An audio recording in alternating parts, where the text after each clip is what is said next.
Deus já está falando através dos louvores. Aleluia! Glória a Jesus. Esse louvor, esse último louvor, Deus falou muito forte ao meu coração.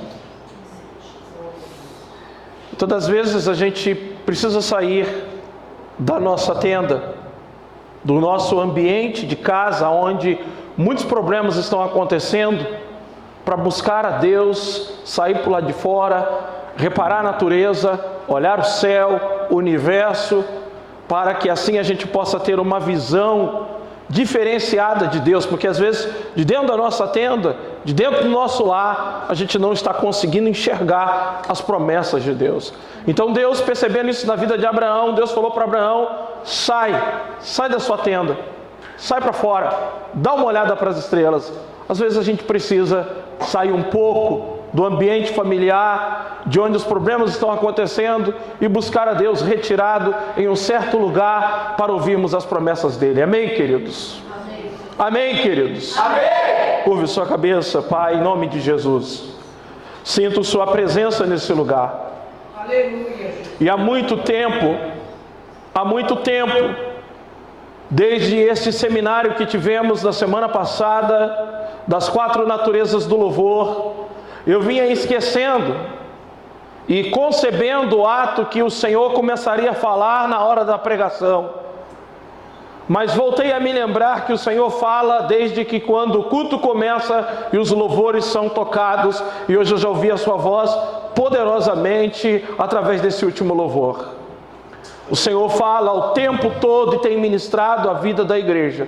E nesse momento nós queremos estar atentos à revelação da Tua Palavra e aprender com o Senhor aquilo que o Senhor tem a nos ensinar, em nome de Jesus. Diga amém. Amém! Nessa semana, em nossa temática semanal, em nosso apacentai, a temática Olhos Grandes, traz a ideia dos discípulos que quando estavam no monte da transfiguração, tiveram um vislumbre da glória de Deus e não queriam descer mais do monte. Disseram: bom é estarmos aqui. E eu até pensei nesse texto, essa palavra bom estarmos aqui, e trabalhar para a pregação dessa noite. Mas o Espírito de Deus, Ele trabalhou algo no meu coração, algo que eu precisava muito ouvir, algo que, principalmente para mim como pastor, que já estou há muito tempo no Evangelho, e acredito que para você também que já está há muito tempo no Evangelho, ou você que está novo tem a oportunidade de aprender, eu não vou fugir do tema, da ideia central do tema, eu vou falar da mesma coisa, só que eu vou usar uma ideia diferente. O que eu quero falar para você nessa noite é o seguinte: por que a presença de Deus às vezes se afasta da nossa vida? Por que às vezes nós sentimos um longo período de sequidão espiritual?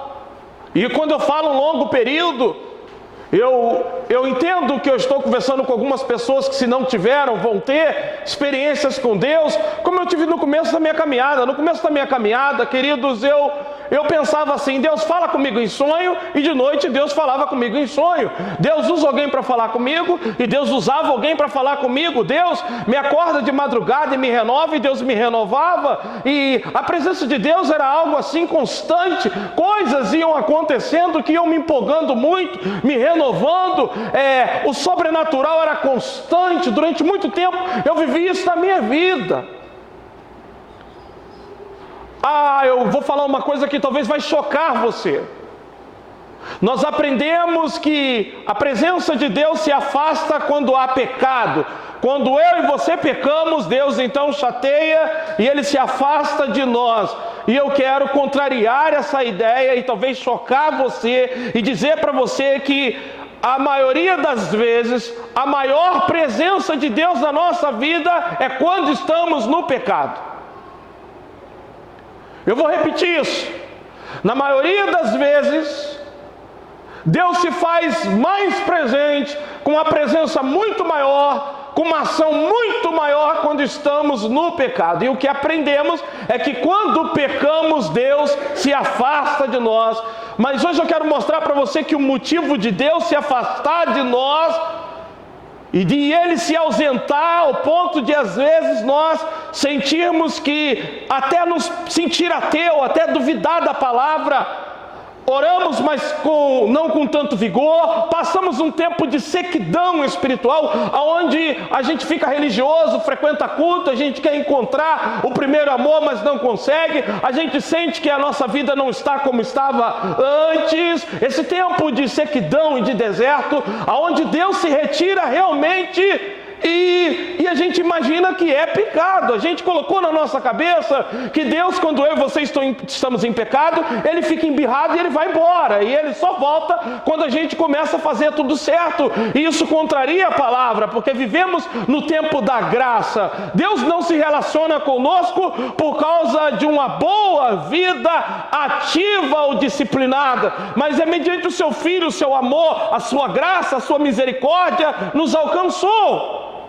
E eu me lembro que quando eu vinha a Jesus eu fumava 2 maços de cigarro por dia, eu era viciado em cocaína e eu estava vivendo em uma vida sexual fora do casamento, me relacionando com o mundo. E eu vim para a igreja e no primeiro dia que eu entrei na igreja eu comecei a sentir a presença de Deus, e eu não havia aceitado Jesus, eu não havia largado o pecado. No segundo dia era uma campanha, nos 7 dias que eu fui para aquela campanha eu senti a presença de Deus. E não só isso, aquela presença de Deus, quando eu saí do domingo da igreja e fui na quarta-feira para um baile, para um show mundano, ela tocou em mim lá no meio daquele show. Eu bebi a cerveja, eu não consegui beber, e eu saí daquele show, aquela presença estava lá no meio do show mundano, me arrancando do mundo. Não só isso, aquela presença me trouxe para a igreja, me libertou do cigarro, do vício, me libertou do sexo ilícito, continuou comigo mesmo errando, mesmo pecando. Durante muito tempo da minha vida eu errava de dia e sentia Deus de noite, eu errava de noite e sentia Deus de madrugada, eu errava a semana toda e sentia Deus a semana toda. E nós olhamos que Sansão fez muita besteira e muito pecado para Deus se retirar dele. Então eu quero te dizer o seguinte, que nem sempre quando Deus se ausenta é por causa de pecado. Nós aprendemos de forma errada.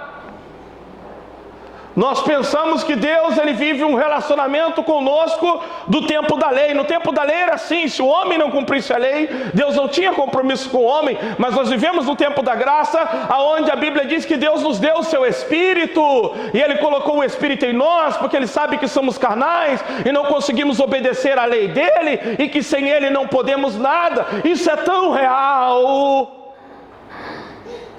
A consciência de que a presença de Deus se afasta de nós por causa do pecado. Quando olhamos para a parábola do filho pródigo, é uma ilustração. Jesus, ele está falando daqueles judeus que se desviaram da lei, que se tornaram publicanos, que se tornaram samaritanos, que não cumpriam mais a palavra de Deus, e tinham aqueles judeus que andavam certos, os fariseus, os escribas. Ele conta a parábola do filho pródigo, e ele fala de um filho que fez tudo errado, mas que o pai ficava esperando todos os dias, e quando o filho voltou errado, o pai o abraçou, o amou e o envolveu. E o filho que fazia tudo certo achou aquilo horrível, porque ele não podia conceber em sua mente que um filho que anda errado tem que ter o carinho, o apoio do pai. Essa consciência antiga que a presença de Deus deve ser para quem anda certo, quem cumpre a lei, quem faz as coisas direito. Mas, querido, é a presença de Deus que tira eu e você do erro, é a presença de Deus que tira eu e você do pecado, é a presença de Deus que nos transforma, é a glória de Deus,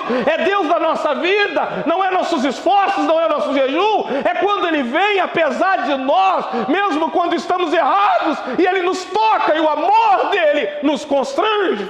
Glória a Deus. Mas por que às vezes Deus se retira?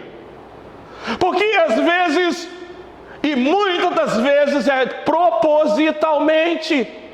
Deus faz isso de forma proposital, ocasional. Leia comigo o livro de Isaías, capítulo de número 39, a partir do versículo 1. Nós vamos ler 2 trechos da Bíblia hoje, para me falar com você o que Deus revelou comigo e que eu tenho de revelação para a tua vida do Espírito Santo. Isaías capítulo de 39, a partir do versículo 1. Quantos acharam? Digo amém. A tradução que eu vou ler é NVI. E diz assim: naquela época, Merodach Baladã, filho de Baladã, rei da Babilônia, enviou a Ezequias cartas e um presente, porque soubera, repita comigo, porque soubera de sua doença e de sua recuperação. Versículo 2: Ezequias recebeu com alegria os enviados e mostrou-lhes o que haviam em seus depósitos: a prata, o ouro, as especiarias, o óleo fino, todo o arsenal e tudo o que se encontravam em seus tesouros. Não houve nada em seu palácio ou em todo o seu reino que Ezequias não lhes mostrasse. Então o profeta Isaías foi ao rei Ezequias e perguntou: o que aqueles homens disseram e de onde vieram? De uma terra distante, Ezequias respondeu. Eles vieram da Babilônia para visitar-me.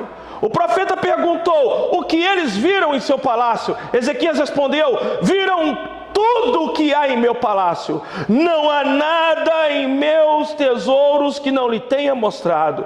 Então Isaías disse a Ezequias: ouça a palavra do Senhor dos Exércitos. Um dia, tudo o que há em seu palácio, bem como tudo o que os seus antepassados acumularam até hoje, será levado para a Babilônia. Nada ficará, diz o Senhor, e alguns dos seus próprios descendentes serão levados e se tornarão eunucos no palácio do rei da Babilônia.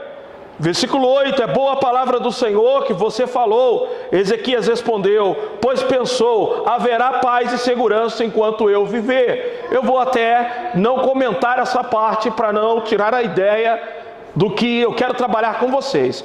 Marque a sua Bíblia aí, venha comigo em 2 Crônicas, é o mesmo texto, a mesma situação, e nós vamos voltar em Isaías.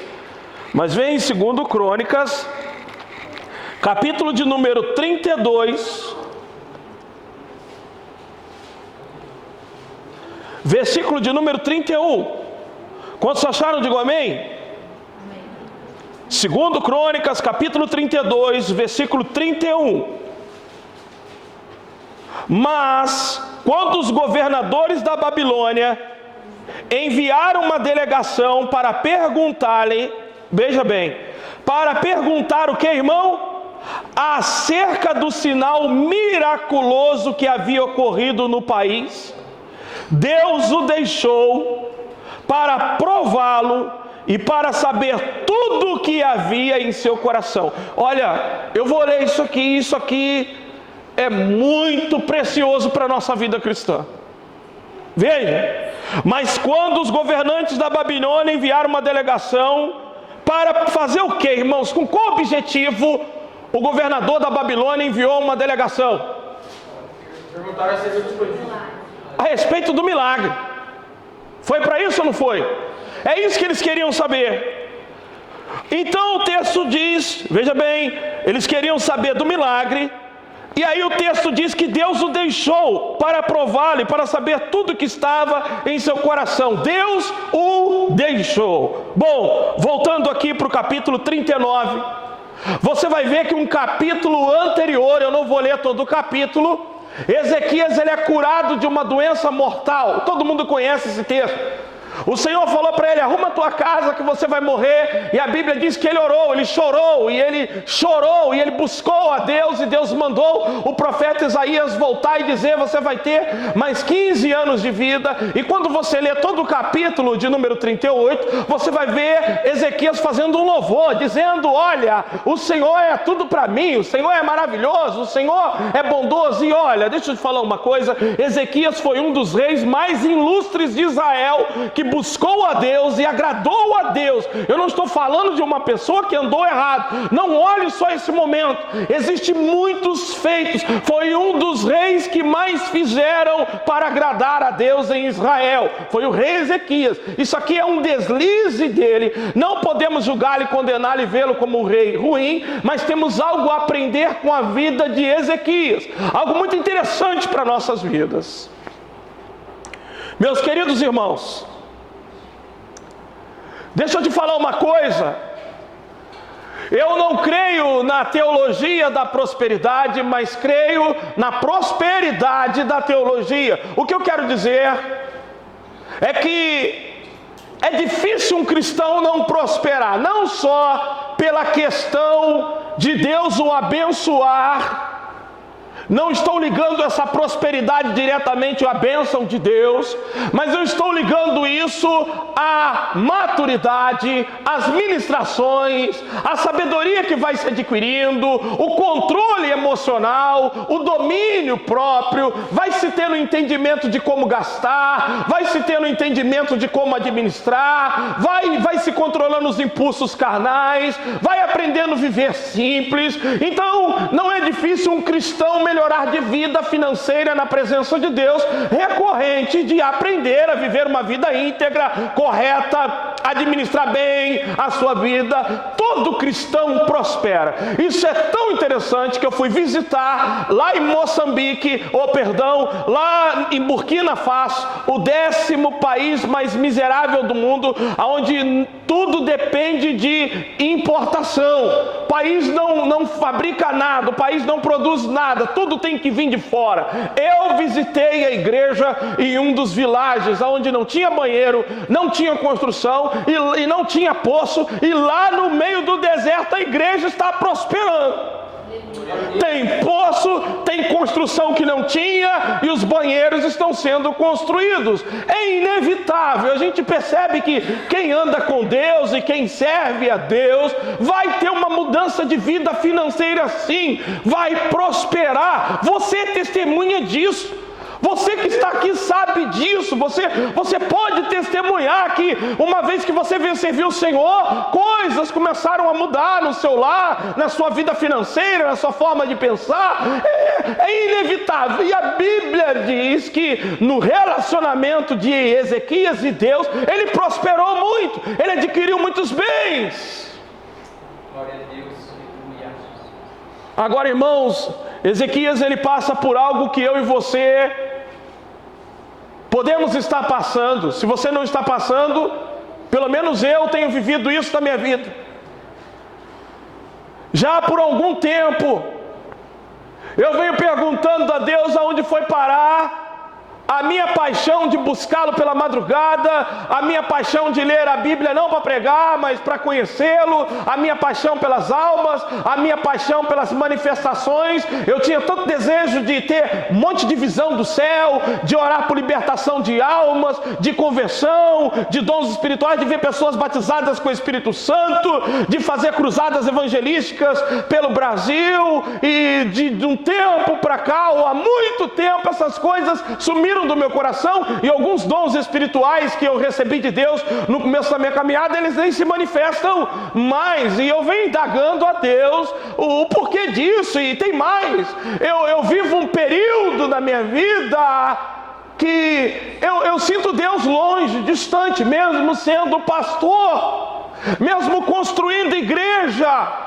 mesmo fazendo missões, mesmo pregando aqui agora, mesmo passando um tempo de oração pela tarde, eu venho vivendo um momento da minha vida em que às vezes, deixa eu falar, eu não sei se vai te chocar, mas chega a surgir até um ateísmo no nosso coração. Mesmo tendo vivido tudo que vivemos, chega um momento que você começa a questionar a palavra, questionar porque Deus se retira, onde está Deus? Porque Deus não está falando comigo, porque Ele não está se revelando, e você pede, Deus se revela em mim em sonho, e aí você vê alguém contando um sonho que sonhou com o arrebatamento da igreja, o outro contando uma profecia, mas você olha para você mesmo, você tem orado com dificuldade, você tem caminhado com dificuldade, você tem se sentido religioso, você tem perguntado aonde está a presença de Deus que tantos falam que você precisa tanto. E nós olhamos para a própria igreja evangélica e nós temos visto as igrejas evangélicas com as melhores cadeiras, o melhor som, o melhor forro, o melhor aposento, a melhor iluminação, a melhor tecnologia dentro das igrejas, mas você não está vendo mais batismo com o Espírito Santo,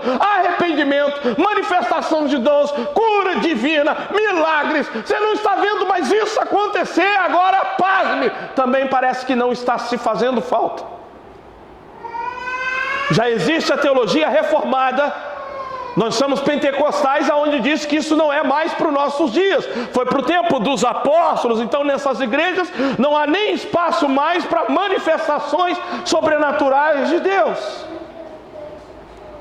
Agora eu quero que você preste atenção no que o texto diz. O texto ele é revelador, e quando eu disse que eu não estou fugindo da temática da semana, o pastor Joel ele traz a ideia de que os discípulos eles cobiçaram o monte e eles queriam só o lado bom do evangelho, tiveram um olho grande com as partes boas e não queriam descer para fazer a obra de Deus. Observe você que o texto diz que quando essa delegação saiu da Babilônia, eles saíram com uma intenção, eles ficaram sabendo do milagre na vida de Ezequias. Eles foram interessados em saber de onde aquele milagre surgiu, de onde aquela cura surgiu. E irmãos, o capítulo 38 diz, logo no 37, não se passa muitos dias, ou não se passa nem um dia que ele havia curado, havia pouco tempo que um milagre havia acontecido na vida dele, eu acredito que alguns dias, porque eles moravam longe e eles tiveram que viajar. Então ele é curado e passa uns 20, 30 dias. Eu estou aqui conjecturando, eu não fiz uma pesquisa, porque eles vieram de longe. O texto diz, olha, a delegação saiu de longe. Então se ele foi curado, eles souberam que ele foi curado, ele saiu de longe, demorou uns 20, 25 dias para chegarem lá. E o texto diz que nesse período, Deus o deixou. Pense nisso. Deus o deixou. O que isso quer dizer? A gente está acostumado a pensar na presença de Deus em cultos, em momentos de manifestações, onde a gente fala em línguas, onde acontece algo no culto, porque a ideia que nós temos de Deus estar presente conosco é essa, mas na verdade Deus não te abandona um segundo. A gente é que não reconhece Ele no dia a dia, falando, dizendo, não vai por aí, diminui a aceleração, vai dormir mais cedo, cuida da tua saúde, vai ao médico. Deus anda conosco 24 horas. A presença de Deus na vida de um cristão, ela não é só em momento de culto, é constante. Ele está com você em todo o tempo. Agora a Bíblia diz que Deus, quando ele viu que a delegação saiu para perguntar do milagre, nesse período de 20, 25 dias, ele saiu, ele se retirou de Ezequias. Ele não teve relacionamento com Ezequias. Ezequias começou a acordar de manhã e sentir Deus distante, ele começou a se voltar o teu coração para as coisas que ele tinha, ele não teve discernimento, despertamento. Talvez a sua vida devocional caiu, eu estou conjecturando, mas é necessário por causa do que vemos aqui no texto. E chegou a delegação lá. A delegação chegou para quê, irmãos? Para saber a respeito do milagre. Em qual momento ele falou do milagre? Leia o texto. Eles chegaram lá e eles enviaram uma carta. O rei enviou uma carta e disse, olha, viemos aqui porque ficamos sabendo do milagre que aconteceu na sua vida. O texto diz que ele começou a mostrar o que ele tinha. Vem ver o que eu tenho, vem ver o que eu conquistei. Olha só o meu palácio, os meus tesouros, olha o meu quadro. Mostrou o armamento que ele tinha, mostrou o seu palácio, mostrou o que os guardas tinham, mostrou tudo, abriu tudo a sua casa, sabe? Começou a mostrar tudo que ele havia ganhado de Deus. Tudo. E o texto diz que Deus fez isso para provar o quê? O coração dele. Ô meu querido, eu vou falar uma coisa para você, que isso foi feito também com Abraão. Lembra quando Isaac nasceu? Deus provou o coração de Abraão. Irmãos, o texto diz que Deus está provando o coração de Ezequias agora. Ezequias não fala do milagre, ele não fala da cura. Se você ler o capítulo anterior, ele está louvando a Deus e ele não ocupa tempo em dizer quem é Deus, o que Deus representa na vida dele, o porquê que o Senhor o curou. Ele está contando o que ele recebeu, o que ele conquistou, o que ele adquiriu servindo a Deus. Ele está apresentando os bens. E sabe por que isso me preocupa? Eu não vou citar nome porque a pessoa é conhecida, mas esses dias eu me reuni com um pastor muito importante que conhece muitos pastores. E ele nos disse uma coisa, eu nem sabia que eu iria pregar essa mensagem. Já era o Espírito Santo trabalhando. Ele me disse que na reunião com aqueles pastores, Ele dizia que ficou assustado como os pastores falavam dos templos deles, da construção, das cadeiras que haviam comprado, da pintura, da última tecnologia que comprou. Ele disse, olha, os olhos deles brilhavam para falar da estrutura, do templo, mas não ouvia-se falar de convenção, de batismo, de arrependimento, de pregação, de novo nascimento. Mas como eles falavam do telhado que estava trocando, do metro quadrado da construção. E é isso que está acontecendo com Ezequias. Ezequias, ele está mostrando tudo o que ele recebeu, mas ele não fala de Deus e do que Deus fez por ele. Ele não fala mais do milagre em sua vida.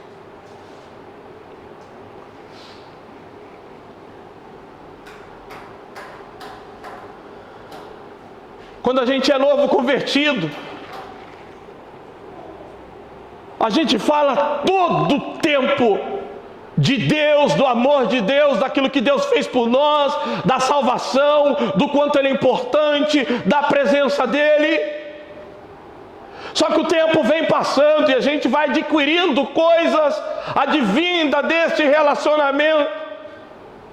E essas coisas, elas passam a ser mais importantes do que a própria comunhão com Deus. E é por isso que o texto diz que Deus se retirou, porque se Deus continuasse ali, talvez Ele não iria revelar o coração. Muitas das vezes Deus se afasta de nós e Ele passa um longo período distante de nós para saber se vamos continuar amando Ele. A qualidade do nosso caráter. O rei Nabucodonosor virou para Sadraque, Mesaque e Abednego e disse: se não prostrarem os joelhos, eu lanço vocês na fornalha, e eu quero ver qual é o Deus que vai livrar vocês. E sabe o que eles responderam? Deus, se estiver presente ou se não estiver presente, se livrar ou não se livrar, nós estamos decididos a servi-lo e vamos morrer, Ele livrando ou Ele não livrando, nós vamos para a fornalha. Glória a Deus. É muito fácil dizer que o ama enquanto está recebendo milagres, enquanto Ele está nos ajudando, enquanto as portas estão abrindo, enquanto você ora, a visão vem de noite, enquanto você clama, o profeta fala. Mas enquanto você passa o período de deserto, você precisa ouvi-lo e Ele não fala. As tentações vem o chamado do mundo, os prazeres do mundo, a proposta de emprego, de ganhar melhor, sabe, o ambiente de igreja, onde você sentia Deus, a tua igreja se torna uma igreja morna. Você não está sentindo como estava sentindo no começo. Você entrava na igreja, era uma glória, agora você entra e parece que Deus já não está nem mais ali. Por que que isso acontece? Porque Deus quer ver quem somos nós quando Ele se ausenta. Glória a Deus, aleluia. Glória a Deus. Deus sabia que se Ele continuasse com Ezequias, Ele ia levantar de manhã, sentindo necessidade devocional, ia ter um tempo de oração. Então, quando aqueles homens chegassem, seria muito fácil para ele falar: o Senhor é bom, é maravilhoso. Mas Deus se ausentou propositalmente, se afastou deles alguns dias e deixou ele ficar de forma natural, humana, para revelar o coração dele. Agora eu quero saber, queridos, isso faz parte do processo de maturidade cristã.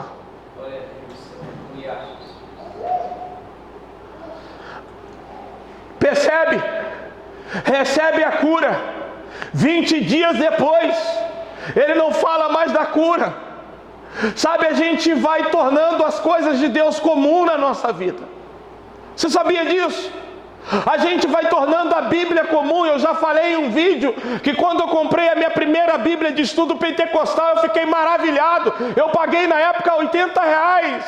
Era quase uma semana de trabalho, mas fiz isso com muito prazer. Hoje você vai ver que algumas pessoas, queridos, eles nem ligam para trazer a Bíblia para a igreja, ou eles nem se preocupam em ler ela. Quando lançavam a Bíblia de estudo Scofield ou Genebra, o meu coração queimava e pulsava para ler aquela Bíblia e comprá-la. Ezequias recebe um milagre, se tornou comum a vida dele com Deus, e tão comum que ser curado de uma doença mortal leva ele 20 dias depois a mostrar tudo que ele tem no palácio de tesouro, de bens, mas ele não fala de Deus, ele não fala quem é Deus, ele não louva a Deus, ele não ensina para aqueles homens a respeito de Deus, ele não testemunha de Deus, ele não diz Deus opera milagres, ele não evangeliza aqueles homens, ele mostra todos os tesouros, todos os bens, todas as conquistas materiais, mas ele não dá testemunho da cura que ele havia recebido. E se deu, ele fez de forma muito simplória, porque o profeta pergunta para ele: o que você mostrou? Mostrei tudo, falei de tudo que tinha no meu palácio, mas em nenhum momento ele menciona a ação de Deus sobre sua vida. É difícil continuar sendo crente quando Deus se afasta. Quando chega um momento que você entra na igreja onde a presença de Deus se manifestava e você começa a pensar assim: olha, porque é muito fácil amar a igreja. Irmãos, tem gente que fala que ama a igreja quando o poder está caindo, gente está batizando, almas estão se salvando. Essa temática me fez lembrar de algo, olhos grandes, algo que eu errei e eu não esqueço. Lá em Santa Fé teve um período que nós estávamos discipulando 30 pessoas. Sabe o que eu fiz? Fiz questão de colocar todo mundo no altar com Crescendo na Fé, tirar uma foto e exibir no Facebook. Exibir. Hoje eu sei que Deus olhou para aquilo como o maior erro. Eu não deveria olhar aquilo como uma conquista, como um prazer, sabe? Muitas das vezes nós tiramos o foco de quem é Deus, da sua presença, e começamos a adorar as coisas que Ele nos dá, e às vezes até a própria igreja que é dele, o templo. Nós não nos incomodamos. Algumas pessoas estão felizes por terem o melhor estofado, por terem a melhor tecnologia, por terem a melhor câmera de filmagem para reproduzir no YouTube, mas não existe agonia, choro, não existe aquebrantamento. Uma pergunta: aonde está o Deus de Elias, o Deus de Moisés, o Deus que batiza com o Espírito Santo, o Deus que salva, o Deus que chama, o Deus que liberta, o Deus que cura? Aonde Ele está? Aleluia! Oh, Santo Deus, aleluia! E Deus tem se retirado de tantas igrejas, e as pessoas estão adorando o conforto do assento, as estruturas do templo, os seus belos instrumentos e as suas belas canções. Eu quero te dizer que Deus, muitas das vezes, Ele não se retira, não é por causa do pecado, pelo contrário, às vezes aquele que está em pecado é o que está sentindo a maior presença de Deus na vida dele, porque ele está clamando por socorro, ele está dizendo: me ajuda, me livra, me tira disso. Queridos, deixa eu te falar uma coisa, às vezes a gente erra quando a gente vê alguém em pecado. Porque às vezes a gente pensa que porque a pessoa está em pecado, ou porque ela está pecando, é porque ela não ama a Deus. Às vezes ela está num pecado porque ela não aprendeu a lidar com Ele, não sabe lidar, não aprendeu a vencer aquilo, mas por dentro ela está gemendo, chorando por comunhão, arrependido, contrito, pedindo a misericórdia de Deus. Aleluia, Jesus. Glória a Deus. Quantas das vezes nós estamos nos sentindo tão santos, tão pomposos, tão certos, tão cheios de si.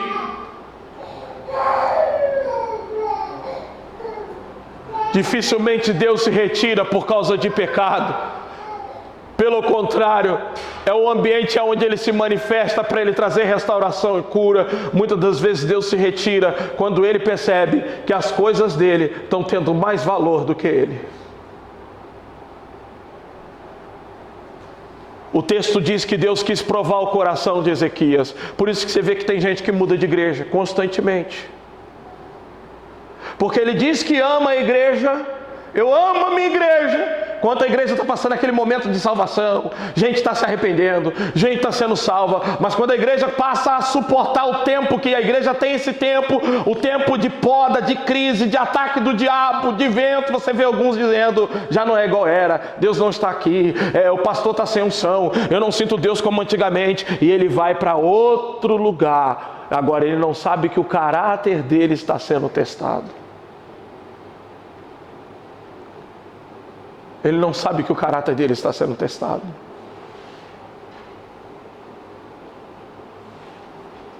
A irmã Rose está aqui e ela não lembra disso. Mas a irmã Rose um dia falou uma coisa e eu nunca mais esqueci isso da minha vida. Orem por ela, porque depois que a gente fala isso, o inimigo ele é sujo e às vezes ele tenta. Mas eu vou falar dela até esse momento. Mas durante esse tempo em Pirassununga a gente viveu várias fases na igreja.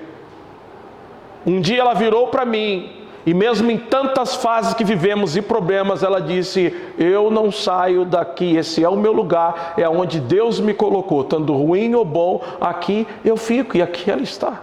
Glória a Deus, aleluia. Mas você vai perceber que algumas pessoas, o amor delas, é tão fácil amar quando a gente está sentindo Deus, irmãos. É tão fácil evitar o pecado quando a gente está sentindo Deus. É tão fácil não fazer coisas erradas quando a presença de Deus vem. Mas e quando você começa a passar dias e você fala: o que está acontecendo? Onde Deus está? Eu entro na igreja e não sinto Ele. Eu estou orando com dificuldade. E aí a tentação vem, os problemas vêm, a dificuldade vem. E a única coisa que você tem que lembrar agora é ser íntegro, é ter caráter, é manter o seu amor. E aí a gente lembra de Jó também. A Bíblia diz que Jó, Deus se retira dele, o diabo duvida: olha, retira dele e vamos ver. E Deus se retira, e Jó no meio do caminho ele diz: eu sei, o meu Redentor vive, ele se levantará, ele vai lembrar de mim. Glória a Deus, aleluia. Os discípulos de João chegam a Jesus e dizem: por que jejuamos nós e os seus discípulos não? E Jesus disse: eles podem jejuar, o esposo estando com eles, o noivo estando com eles. Você acha que eles vão ficar jejuando se eles sabem que eu vou fazer? Mas quando eu for tirado, eles vão jejuar. Quando o esposo for tirado, eles vão jejuar, porque eles vão sentir minha falta. É normal, jejum é fome de Deus. Ezequias mostrou tudo o que ele havia conquistado. E às vezes, queridos, a gente tem essa tendência. E quando eu falo quanto isso é perigoso para mim e para você, quando a gente começa a mostrar: vem cá ver o que eu tenho. Eu não tinha nada, olha, agora olha o que eu tenho. Deus me deu isso, Deus me deu aquilo, Deus me deu esse carro, Deus me deu isso. E aí a pessoa pergunta: e aí? E sobre Deus? Você não tem uma revelação nova? Você não leu um versículo? Você não sabe explicar a Bíblia? Você não conhece a Bíblia? Você não busca mais a Deus? Você não ora? Você não tem uma revelação espiritual? Mas você está mostrando os bens, os troféus que você já teve, as suas conquistas com Deus, como muitos pastores estão fazendo. Olha a minha igreja, olha o templo, olha isso. Um dia eu conversei com um irmão que ele foi numa igreja muito grande. Essa igreja cresceu, eu conheço essa igreja, eu passei perto dela. E ele me disse: pastor, eu cheguei no pastor, a igreja deve ter 1.300 membros, e perguntei para ele: pastor, o senhor deve ter muito tempo de oração, né, pastor? Porque a igreja é grande, é muitos problemas para resolver. Ele disse: rapaz, eu tinha tempo para orar quando a igreja é pequena, hoje eu nem tenho tempo para orar mais, é tanta coisa que eu tenho para resolver que eu não tenho tempo para orar.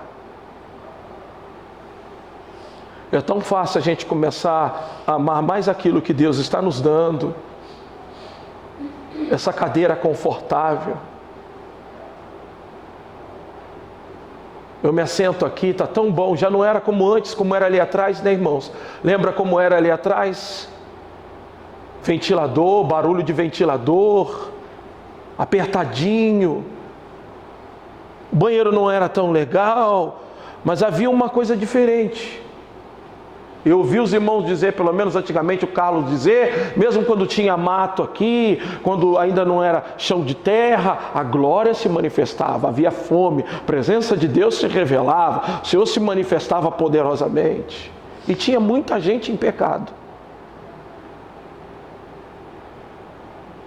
Hoje nós estamos aqui, confortáveis, ar-condicionado ligado, estamos prosperando, acredite você ou não, estamos prosperando. Estamos prosperando.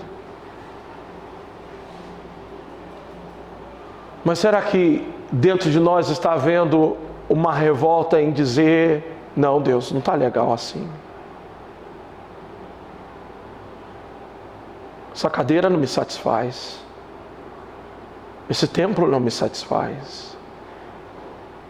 Obrigado por ter um lugar como esse, que muitos irmãos não têm, mas o que a gente quer realmente é o Senhor. O que a gente deseja é a sua presença. É ver o pecador se arrependendo de verdade. É ver o pecador em pranto, batizado com o Espírito Santo. É ver as almas se rendendo no Senhor. É ver os demônios gritando e dizendo: eu estou perdendo, eu estou sendo derrotado. É vendo pessoas sendo salvas. Eu quero fazer uma pergunta para você. Você tem falado mais de Deus ou do que Deus tem feito por você? O que você tem mostrado para as pessoas? Aquilo que Deus tem te dado ou aquilo que Deus é? Como você tem falado a respeito de Deus? Quando você vai testemunhar de Deus, o que você diz? Eu era assim, eu era assado, hoje que eu tenho isso, tenho aquilo. Ou você diz para a pessoa: você não sabe como é bom deitar e levantar com o Senhor. Ou se aquela delegação chegasse lá e pegasse Ezequias falando: olha, vocês chegaram num mau momento. Num mau momento, porque faz dias que eu não estou sentindo o Senhor. Então me desculpe, eu estou num propósito aqui, fique aí um pouco, mas eu preciso senti-lo, eu preciso tê-lo. E talvez naquele momento o Espírito Santo viria e diria: filho, não mostra tudo, não revela os teus segredos, não abra o teu coração. Mas ele não fez isso. Ele começou a mostrar tudo que ele havia recebido como status de espiritualidade e de conquista. E Deus havia percebido isso, por isso que Deus testou o coração dele, e por isso que Deus se retirou, porque Deus sabia que se tivesse ficado perto, ele ia testemunhar.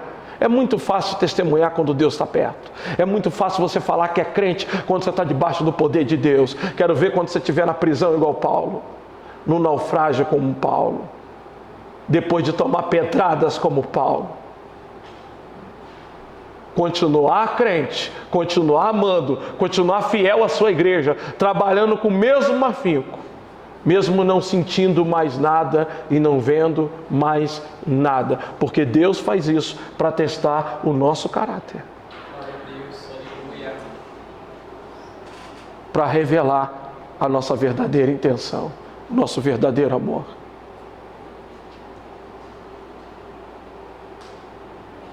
Eu tenho pensado muito sobre isso, porque eu tenho tantos projetos na obra de Deus.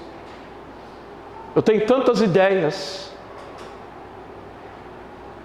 E quando eu escuto e vejo que há um exibicionismo hoje de templos, não que estou dizendo que isso é errado, estou dizendo que a prosperidade é consequente. Se o povo de Deus prospera, a igreja, o reino de Deus prospera, as coisas virão.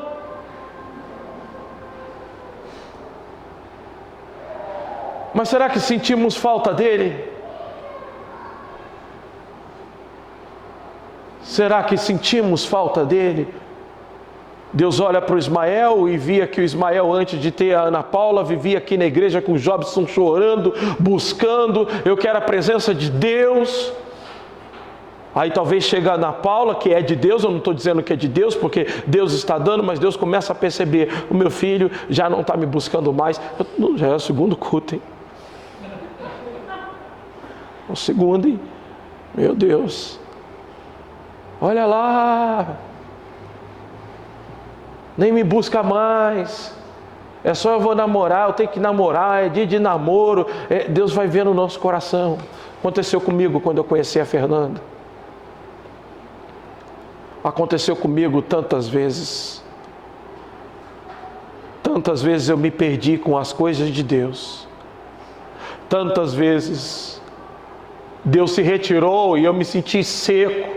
E na hora que eu me senti seco, eu comecei a pensar em pecar, em adultério, em pornografia.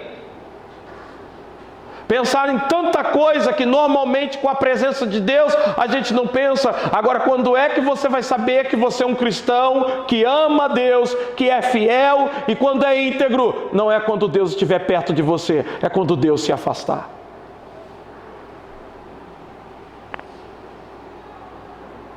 é quando ele sai de perto a tal ponto de você se achar um ateu. Você procura por ele e não acha. Você vai na Bíblia e não tem inspiração. Você tenta orar e nada acontece. E nesse período você até imagina, não, eu acho que Deus não existe. Eu acho que... E você vê muitos nesse momento se desviando, abandonando. Deixa eu te falar uma coisa, queridos. Várias igrejas na Europa hoje, templos lindos, suntuosos, com os melhores instrumentos, estão vazios. Porque pastores investiram tanto nisso e abandonaram a intimidade com Deus, que o mundo entrou na igreja e venceu a igreja. Mas escuta, existem lugares que não têm a estrutura que nós temos. O texto diz que o povo deixava o templo com 2 sacerdotes, ia para a beira do Rio Jordão, num baita de um calor, ouvir João Batista pregar, sem assento, sem banco, sem ar-condicionado, mas a presença de Deus estava ali.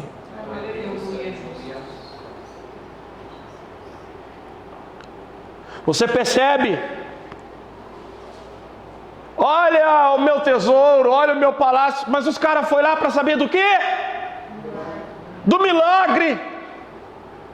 Sabe, quanto tempo eu não conto mais o meu testemunho? Já viu que o tempo vai passando e a gente não testemunha mais? Já percebeu? Hoje, graças a Deus, o Renan testemunhou.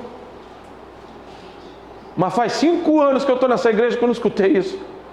Hoje foi logo hoje que ele foi testemunhar. Escapou. Mas não é bonito o que a gente ouviu? Não é edificante? Isso me edificou tanto. Meu pai dizia isso, meu pai dizia aquilo, que eu não teria, que eu não tinha, que eu não conseguia. Mas o Senhor mudou o jogo, Ele virou o meu jogo. E isso edifica quem está aí. É quando você fala de quem Deus é, do que Deus muda, do que Ele cura, do que Ele transforma. O problema de hoje é que estamos pregando o que Ele dá, o que temos. Esquecemos de falar o que Ele fez, o que Ele faz e o que só Ele pode fazer. Glória a Deus. Só Ele pode fazer.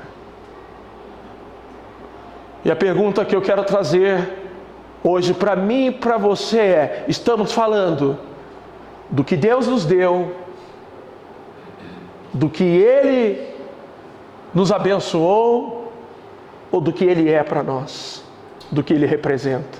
Lê o capítulo de número 38, se você leu 38, eu não vou ler aqui, você vai ver que Ezequiel ele está adorando, ele está cantando, o Senhor fez isso, Ele é maravilhoso, nunca esquecerei, como eu poderia louvar o Senhor no túmulo, ele está cantando. Aí 20 dias depois, os caras chegam lá para saber do que, os caras vão, olha só gente, é triste quando você pega um cristão no meio da caminhada, às vezes, no começo da caminhada ele não tem nada, mas ele tem a palavra de Deus, ele testemunha, Jesus ele é maravilhoso, Jesus salva, Jesus liberta, aí o tempo vai passando, ele vai adquirindo coisas, chega alguém na casa dele, ao invés dele sentar na sala e ministrar Jesus, vem cá ver meu quarto, vem aqui ver minha sala, vem ver a televisão que eu comprei, olha o carro que eu tinha na garagem, antigamente, é isso que Ezequiel está fazendo, ele tá, a Bíblia está até lá, fala de tudo, mas não fala de Deus, não fala quem é Ele, o que Ele representa e o que Ele tem feito. Quantos de nós perdemos isso? Quantos de nós deixamos de contar o quanto éramos miseráveis e pobres sem a presença dEle na nossa vida? O quanto estaremos perdidos? E hoje é simples para nós falar do que recebemos, do que conquistamos, do que adquirimos, mas não falamos mais de quem Ele é. E às vezes, deixa eu te falar uma coisa, e aqui eu vou concluir. Ontem estávamos na reunião de pastores e havia uma baita de uma mesa de café, tinha tudo. Começamos a comer, de repente alguém falou assim: gente, não vai orar?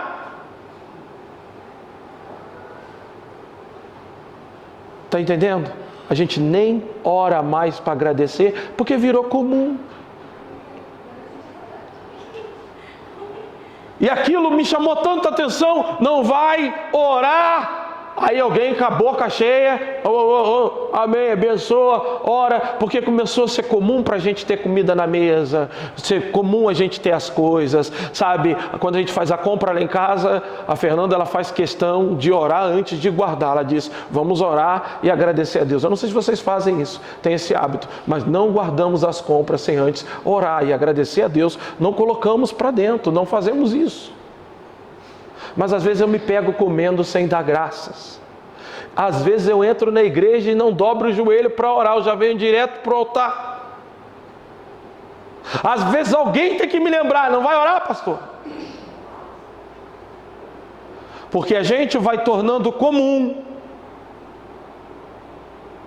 E Deus, Ele não quer ser algo comum, Ele quer ser o maior tesouro na nossa vida. O bem mais precioso.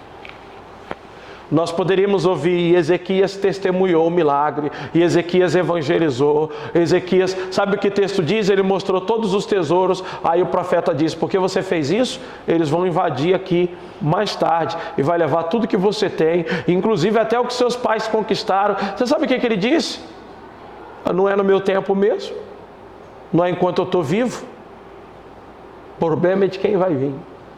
Por isso, eu não vou entrar nem aqui, aqui é uma outra mensagem. Mas deixa eu te falar uma coisa, é um homem de Deus, foi um dos melhores reis. Essas coisas acontecem com gente que serve a Deus. E Deus, para provar o nosso coração, Ele nos deixa sentir em tempo de deserto e de sequidão, aonde a gente procura Ele e não acha. A gente quer ter sonho e não tem. Uns pecados começam a surgir, as propostas começam a vir, umas ideias começam a vir, uns pensamentos começam a vir. E é ali que Deus prova o nosso coração. É quando a gente, mesmo sentindo Ele longe, mesmo olhando para a igreja e dizendo, meu Deus, olha que situação. Mas a gente diz, eu vou ficar, eu permaneço firme até o fim. Eu não arredo meu pé. Aí a presença de Deus volta, querido. E volta com tudo. Mas depois ela precisa ir de novo. E sempre a gente precisa disso. Porque a gente tende a desvalorizar as coisas de Deus na nossa vida. E torná-las comum. A tendência do ser humano tornar as coisas comum. E para a gente não se tornar comum, Deus se retira. E quando Deus se retira, Deus quer saber. Eu me lembro que quando eu busquei o meu casamento, antes de conhecer a Fernanda, eu vivia só de madrugada. Mostra-me a tua face, chorando, jejuando a semana toda. Conheci a Fernanda. Deus, cadê a areia da minha casa? Cadê a pedra? Eu não vou ter televisão, preciso da escada caracol. E Deus foi dando. No dia do meu casamento, entrei para a lua de mel, queridos. De repente fui para o banheiro numa crise de choro terrível. A Fernanda batendo na porta e dizendo, o que está acontecendo? Eu tinha 18 anos, ela tinha 17 anos. O que está acontecendo? Eu disse, eu descobri que você não pode preencher a minha vida. Deixa eu te falar uma coisa. De tudo que você venha ganhar nessa vida, nada vai te preencher tanto quanto a presença de Deus. Olhe para você agora. E pergunte se você está dando testemunho, como o Renan fez hoje, do que Deus fez na sua vida, ou se você está só falando do que Deus está te dando, do que você anda recebendo. Pergunte para você, que tipo de tesouro você tem abrido para as pessoas? Você sabia que havia a presença do diabo ali, quando Ezequias estava mostrando tudo? Agora você quer ver a casa protegida, você quer ver a casa guardada? Aqueles homens entrassem ali e eles começassem a falar, Ezequias, nossa, mas que quadro lindo! E Ezequias falasse, lindo é essa cópia dessa lei. Você tem que olhar para ela e ler essas palavras. Ezequias, que armamento bonito você tem, seu armamento é poderoso para proteger o seu exército. Ele disse, não, a minha proteção não vem dessas armas, ela vem do Senhor dos exércitos, é Ele que nos guarda. É isso que Deus esperava, que a força, que a alegria, que a confiança de Ezequias estivesse em Deus e não naquilo que Deus havia dado. E tem tanta gente se perdendo com as bênçãos de Deus, com o templo de Deus, com a cadeira de Deus, com o som de Deus, com as coisas de Deus, mas não sentem mais a presença verdadeira de Deus.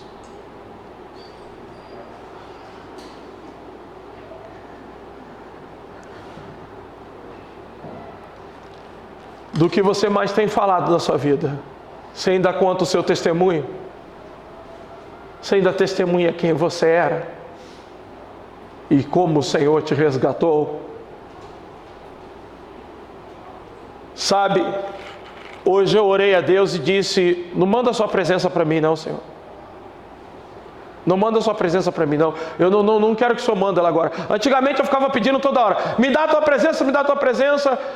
Agora eu descobri, eu falei, Senhor, tira o vazamento da minha vida, porque a sua presença vem e eu sinto raiva e eu explodo, e aí ela vai embora. Então eu não quero mais ficar sentindo e indo, eu quero curar o meu vaso, eu quero consertar o meu recipiente, para quando tua presença vir, ela não vazar mais, porque o que eu aprendi esse tempo todo, que a tua presença não é difícil de sentir, o que é difícil é mantê-la, porque sabe o que aconteceu com Ezequias? Ele foi curado, e 20 dias depois ele já não contava mais o milagre, ele já não falava mais desse milagre. E tem tanta gente assim, irmãos. Deus age na vida dele ontem, onde ele já está na lama do pecado, onde ele já está fazendo tudo errado, porque ele tornou simples isso. Nós temos que pedir a Deus para consertar a rachadura do nosso vaso, para tirar de nós aquilo que está vazando a unção, aquilo que está impedindo que a gente se encha e se encha a cada dia mais.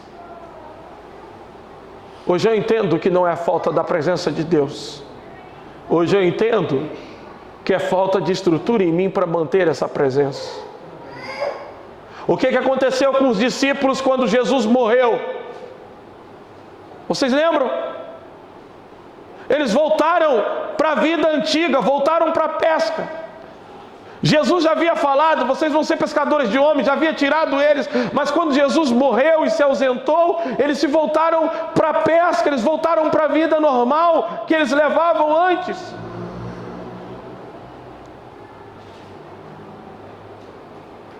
Muitas das vezes Deus passa um longo período distante da gente.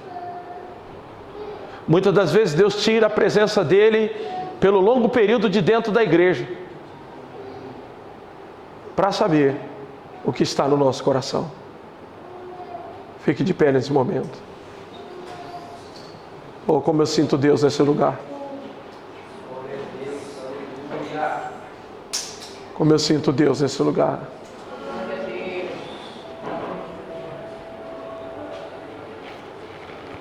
O Senhor tem ciúme de nós.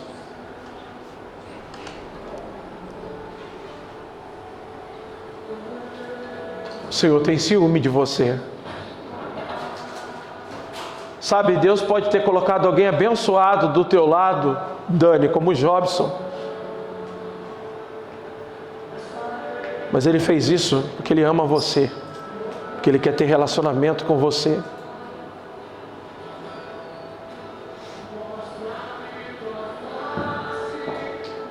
Às vezes Deus coloca a gente em situações especiais como Ezequias, porque Ele quer que a gente tenha tempo para Ele, a gente abra o coração para Ele. Ele nos ama tanto, Ele quer estar tanto conosco. Mas quando eu escuto falar que pastores em uma reunião pastoral estão falando do tamanho da igreja, do metro quadrado, e eu estou falando uma coisa séria com vocês, da cadeira que comprou, mas não fala mais do irmão que se arrependeu, dos batismos que tiveram, da conversão, da santificação do seu povo, do quanto aquele irmão da igreja se parece com Cristo, do milagre que aconteceu, de alguém que foi curado do câncer. Quando a gente escuta, queridos, a gente percebe que estamos vivendo esse tempo de Ezequias, onde as pessoas estão mostrando aquilo que receberam de Deus, mas já não tem mais a presença do próprio Deus.